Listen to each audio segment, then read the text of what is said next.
Where are we? This is Mark McNeese in New York City, and you're listening to another edition of Live Mic with Mark.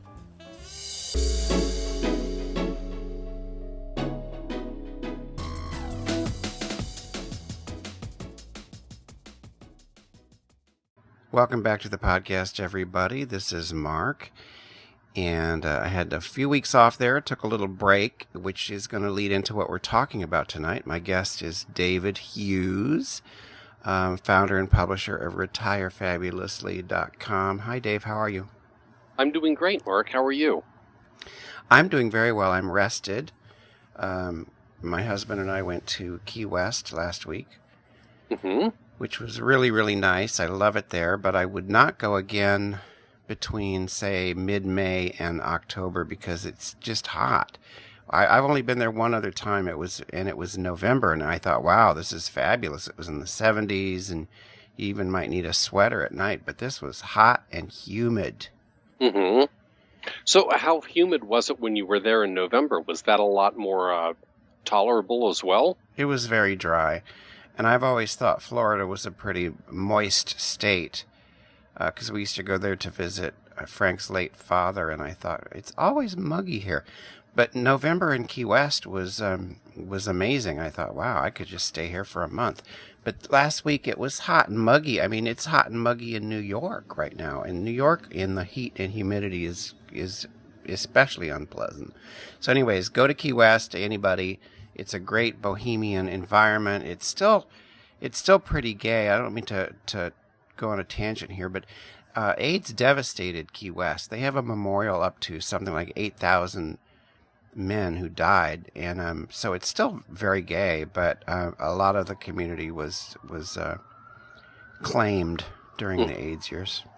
Well, I was the fact that I what you had mentioned earlier. I mean, before we talked, that you had just gone to Key West on vacation, and that led me to think about how this is one way that I think our community has changed over the years as we have become more assimilated, although I know that's some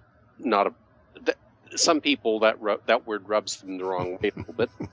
As we assimilated more into the mainstream community, or maybe putting it another way, as it becomes less necessary for us to go to gay havens, so to speak, for our vacations, I wonder if that has changed our vacationing patterns and if that's been reflected in business that these places get. Because, when I was really starting to become ingrained into the gay community and learning what was out there and all that sort of thing, it was the 80s.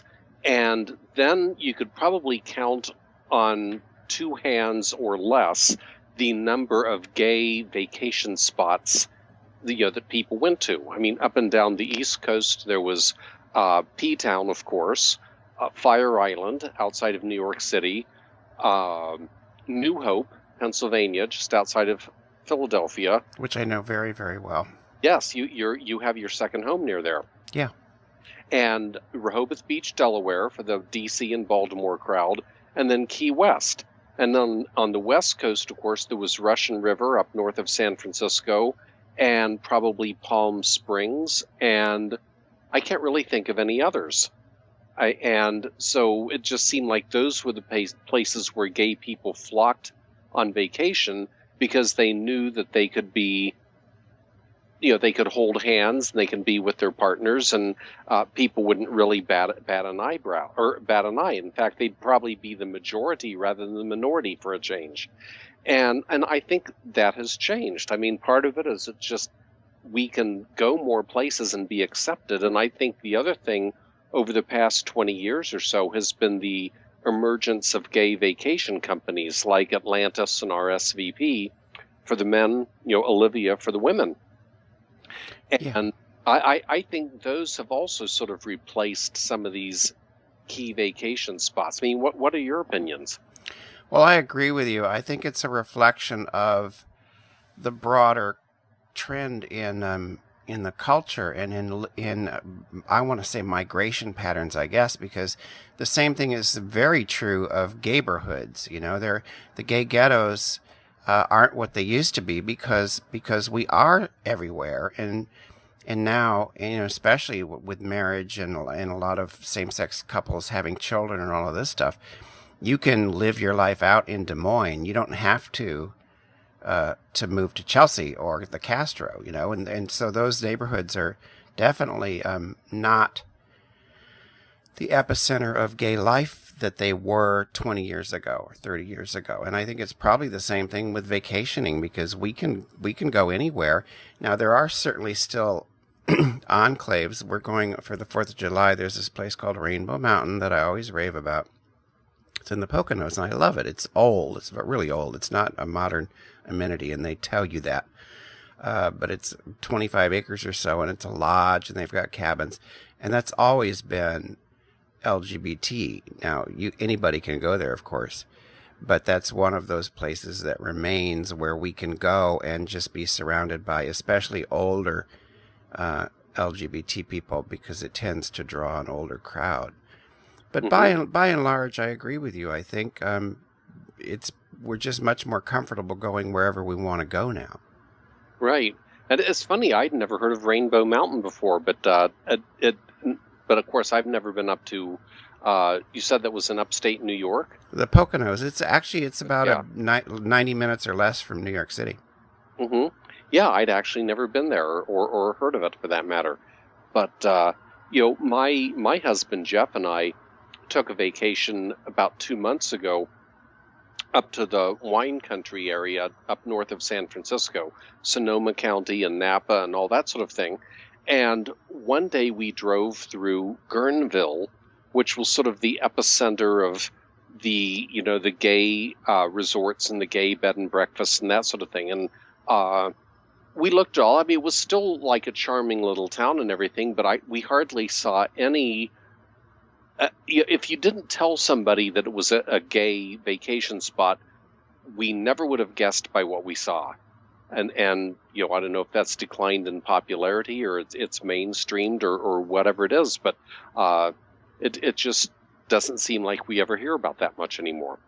No, places are very mixed now. The Alexander, the Alexander Inn in Philadelphia used to be a gay hotel. Now it's not.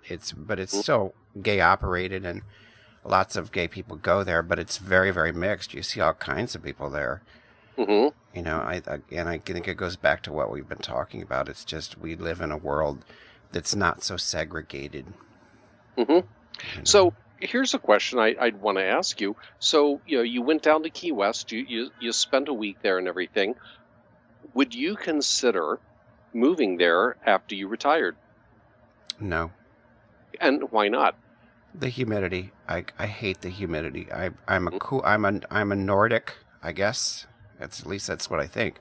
I'm a cool weather person, and on the East Coast here, other than maybe 3 months in the summer where it gets hot and muggy, and I just want to move to the Arctic. It's nice here. There's not a consistent humidity here, but I think that in Florida, like I said, it's just humid there so much of the time. Mm-hmm. And I couldn't move there. I mean, when I was there in November, I thought, wow, I'd like to live here. But it's also very, very expensive, and that's another thing I wanted to touch on when we talk about vacationing, is affordability. But Key West, like New York City, anywhere else, is really expensive. We have that house in Kingwood Township, New Jersey, with no mortgage and very low taxes because it's a tree farm. So we could retire there and for very little. Mm-hmm. Key West is going to cost you a lot of money unless you have a lot of money, and you know what I mean. It's not a cheap place to live. Yeah, and the one of the points I was sort of trying to get at when I asked you that question is actually the desirability of vacation spots in general to be places where you would live permanently. Because one thing that I've learned is that generally great vacation spots don't make good places to permanently move to when you retire, Yeah. for a variety of reasons. One may be that, as you said, during certain times of the year, the climate may be wonderful. At other times, it's not. But other things is a lot of times vacation areas tend to be expensive places to live. And one thing that I'll never forget is, Jeff and I went to Hawaii back in, I think it was 2006, and we took a cruise that went around to several of the different islands.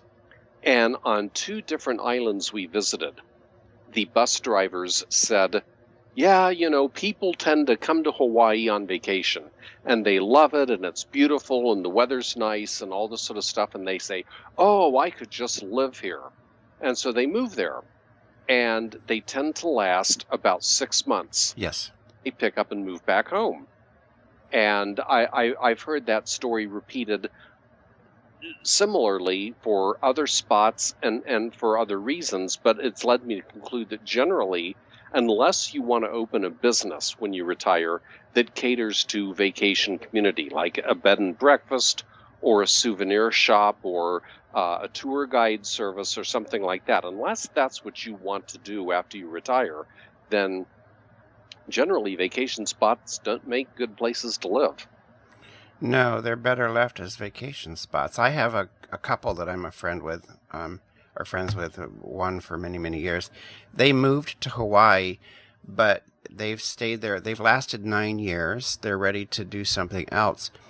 But you have to really be into a particular lifestyle to live there, I think. They live not necessarily in the woods, but they're very off-the-grid people. And they live on the Big Island, and that lifestyle suits them. But it's not for most people, I don't think, especially if you're not used to living on an island in the middle of the Pacific. Exactly. And, people take a lot of things for granted, like, like concerts, for example. I mean, if you like any, nationally popular touring acts, in many places around the U.S., you can count on them going there on tour. They may not come to Hawaii. There may not be nearly as much theater or, music or arts or something like that once you get outside of Honolulu. And, a lot of people aren't used to that. I mean, the bus drivers that I mentioned said, on all the other islands except maybe Oahu around Honolulu, it pretty much closes up at 5 o'clock at night. Mm-hmm. There's nothing to do in the evenings, and people either retreat to their little social circles, their homes, or whatever. And if that's the type of lifestyle you really like, that's great. But I think a lot of us who come from cities and everything would really be shocked at that, because when you live there, you're not going to be living in a luxury resort on the beach. You're not going to be going to the beach every day. Yeah. So anyway, moving on. I mean, you touched on something a couple minutes ago that I sort of wanted to expand on, and that is, what types of vacations do you want to take when you retire, and can you afford them? And I think that's a really good question that people need to think about, because I think a lot of people, when they look forward to their retirement, they think, I'm going to have a lot more time to travel, and I'll take cruises, and I'll take trips to Europe, and all sorts of other things. And that's great as long as you anticipate that you're going to do that, create a budget that includes that, and make sure that your savings are on par for that. Because, I think a lot of people, when they're sort of estimating what they are going to need to retire on, first of all, there's a lot of these rules floating out there, like, you'll need 80% of what you currently live off of to continue to live that way in retirement. And those rules are good ballparks for average people, but most of us aren't average people. Mm-hmm. And if you envision being able to take nice cruises and things like that, especially, Atlantis vacations and things like that. I mean, we happen to enjoy them, but they're not cheap. And so, as you're thinking about how much money you're going to need to retire, think about what your vacationing lifestyle is going to be and how much that's going to cost. On the other hand, I know people who have bought RVs and just go driving around the country and go from campground to campground. And you can travel that way very economically, at least once you've paid for the RV. And the gas. Yeah, exactly. And the gas. If you're willing to just do a tent camper or even a tent, that's even better. But I think the overall point is, what kind of vacation lifestyle do you want to have in your retirement, and plan for it and save accordingly? And also, I think to adjust, because Frank and I, we love to travel, but you can travel less expensively. You can go places, for instance, we have friends, speaking of Rehoboth, she and her husband have a house in Bethany Beach. So we go there once or twice a year, and we stay with them. So there's no hotel cost. There are ways to vacation that aren't going to set you back $2,000 or $3,000. And I want to put a plug in for cruises, because I love cruising, and you can get good deals. That's the other thing. Look for deals. You can get good deals on cruises, and you could probably go on a cruise for $1,200 or less. And mostly eat on the ship. So you can get around this stuff. We have just been accustomed to having the money to go sort of high end, but that's not going to continue when we're retired. But we can still travel. And I also wanted to mention, just like, I really like short vacations. I like taking going away for 2 nights or something like that. You can, and there's local places, all kinds of Mystic, Connecticut. There's all kinds of local places you can go. No, absolutely. And even for people who maybe have bigger ideas for what they want to do, there are ways you can do that more cheaply. There's 2 people I know, actually. I know them separately, but they're both doing very similar things now. One is a guy who retired from work. I knew him for many years, and he and his partner spend a good bit of their year traveling around the world. Now, that may sound like it's expensive, but what they do is they will pick a particular place, like, a city or a region in Spain, and go and stay there for like 3 months. And there are websites that you can go to for house sharing or for leasing on sort of a long-term basis. And that's actually more widely done in Europe than it is here, although it's here too. But, places like Airbnb and I say there are 2 or 3 websites that deal with, either house swapping or house sitting or longer-term house rentals. So, and that's really very cheap per day. You're not paying full prices. And so they will go to a place, say in Spain, and live there for 2 or 3 months. And that's a different way to travel, because you don't just go and see the tourist attractions and then you're gone in a day or a few days. You really get to live like the locals and experience what it's like to live in the area and get your food from the local markets and that sort of thing. And they really enjoy it. And they've been quite a few places in Europe. They've been to Australia and Indonesia, and I can't always keep track of where they are. And I have another friend who's done the same thing. He has spent a summer in Spain, then he went down in Mexico City for about 3 months, and now he's back in Europe for about 3 months. And so he tends to spend about 3 months away and 3 months at home. And, that isn't for everybody, but it's interesting possibilities. And when you go stay longer terms like that, it's not necessarily too expensive. Yes, and then also I know that some retired people, or people who have the flexibility, you can also do these sort of last-minute flights, where you can find flights really, really cheap, providing you're ready to pack up a suitcase and leave in the morning. There's all kinds of ways to get around what we think of as the expense of vacationing. Yeah. Oh, exactly. Yeah. And um, I and you mentioned cruises earlier. I mean, they do that sort of thing. If a particular cruise is going to be undersold, you can get a real bargain. You can get bargains on, repositioning cruises where, maybe they're moving from the Caribbean where they were circulating around for the winter and then transitioning over to the Mediterranean where they tend to cruise in the summer. And there's that cross-Atlantic trip. They fill it up with people really cheaply. That sort of thing. Yes, and also to go places off season. Mm-hmm. I just, I mentioned at the beginning that it was hot in Key West, but it's also when it's the least expensive. Mm-hmm. Because nobody wants to be there. Yeah, exactly. There's one last thing I wanted to touch on, while we're on the topics of vacationing, and we were briefly on the topic of considering where you would want to live on retirement. Another thing to do, especially for people who haven't retired yet, if you're thinking about moving someplace else after you retire, go there on vacation beforehand and purposely don't do all the touristy things.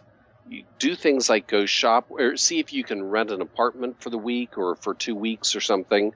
Shop where the locals shop, do what the locals do. For as long as you can go and stay there, live like the locals. I have a couple who are good friends of ours that are about 8 or 10 years away from retirement. They've already drawn up a list of 10 cities. I think a lot of them are in Europe, but I think there's a few other places. But they've drawn up a list of cities where they're thinking about living. Mm-hmm. It's every year between now and when they retire, they're going to go to one of those cities, stay for as much vacation time as they have, and live like a local and check them all out. And I think that's a really smart thing to do. That is, and I think we'll probably end up around here somewhere, Mm-hmm. either at the house or somewhere near there. I only had said because our house is on 25 acres, and the nearest town is Stockton, which is a fun little place. New Hope's 20 minutes away, but Mm-hmm. it's 5 miles from our house into the town. And I did say I would, so we're a little bit worried about that, and I would like to live where I could walk into town and have coffee and read the newspaper in the morning. Mm-hmm. So I don't know. We got to wait and see what happens. But that was that was off the vacation topic. But that's a good aside though, and I think what a lot of people find is, for the first part of their retirement, and by part I mean could be a decade or two, when we're still mobile and we can drive and it's we have reasonably good health, living in a situation like that would probably be just fine.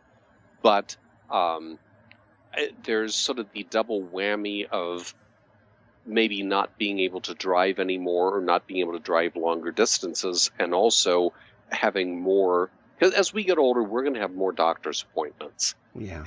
So having good medical care close by becomes more of a consideration as well. So,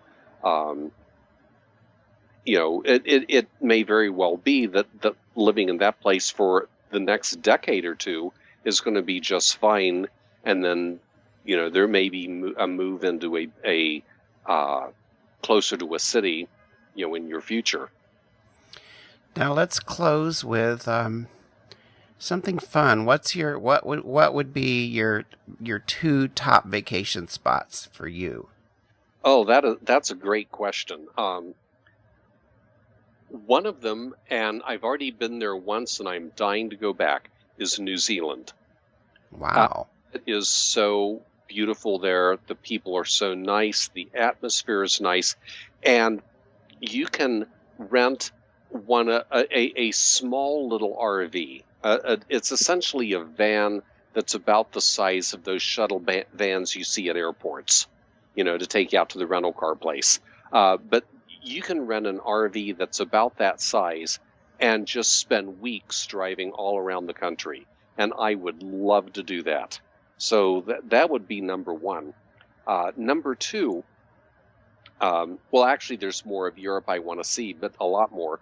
But in particular, I have been to like the Greek islands and so forth on a cruise.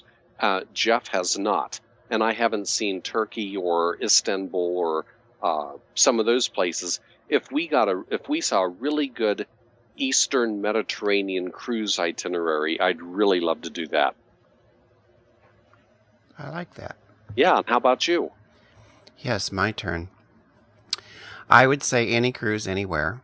Mm-hmm. I just love to cruise. It does something for me to be on a ship and the sound of the ocean and I just love cruising. So cruising is my number one vacation. Mm-hmm. And then my second, it's hard because like I said, I like little vacations. And I love Rainbow Mountain. They should pay me. They really should pay me because I always talk about them. It's just so relaxing there. There are certain places where I just feel no pressure. And I'm totally comfortable in my own skin. I'm comfortable taking a nap, going to the casino, going to the lodge. I love Rainbow Mountain. But that's like a 2-night, maybe a 3-night thing. Mm-hmm. As far as traveling distances, that's really hard to say because we mostly visit people. It's very rare for Frank and I to do what we did in Florida and go by ourselves. Although I did we met my cousin who I haven't seen in 35 years. Mm-hmm. She met us there. Her wife died last year, and that was such a treat. But we don't hardly ever do that. So that's, I guess that's it. Cruising and then like little mini vacations. Lots of little mini vacations. We know when you asked the question, you did not place the stipulation that it had to be a big trip to some remote place in the world. It could be, weekend trips to Rainbow Mountain. So, that's perfectly good. Yes, I don't like to be gone too long. Well, Dave, it's been really good talking to you again. It's so nice to have a recurring guest, and I always enjoy your columns, and I'm storing them all up for when I get a little closer to actually retiring. I will read all of them once again. Mm-hmm. Sit down with Frank and read them all. And that's it for this podcast. It's been great to have you on. Thank you. I really appreciate the opportunity to come on every month or two, and we always have good chats, and I would be remiss if I did not remind people to visit my website at fabulously.com.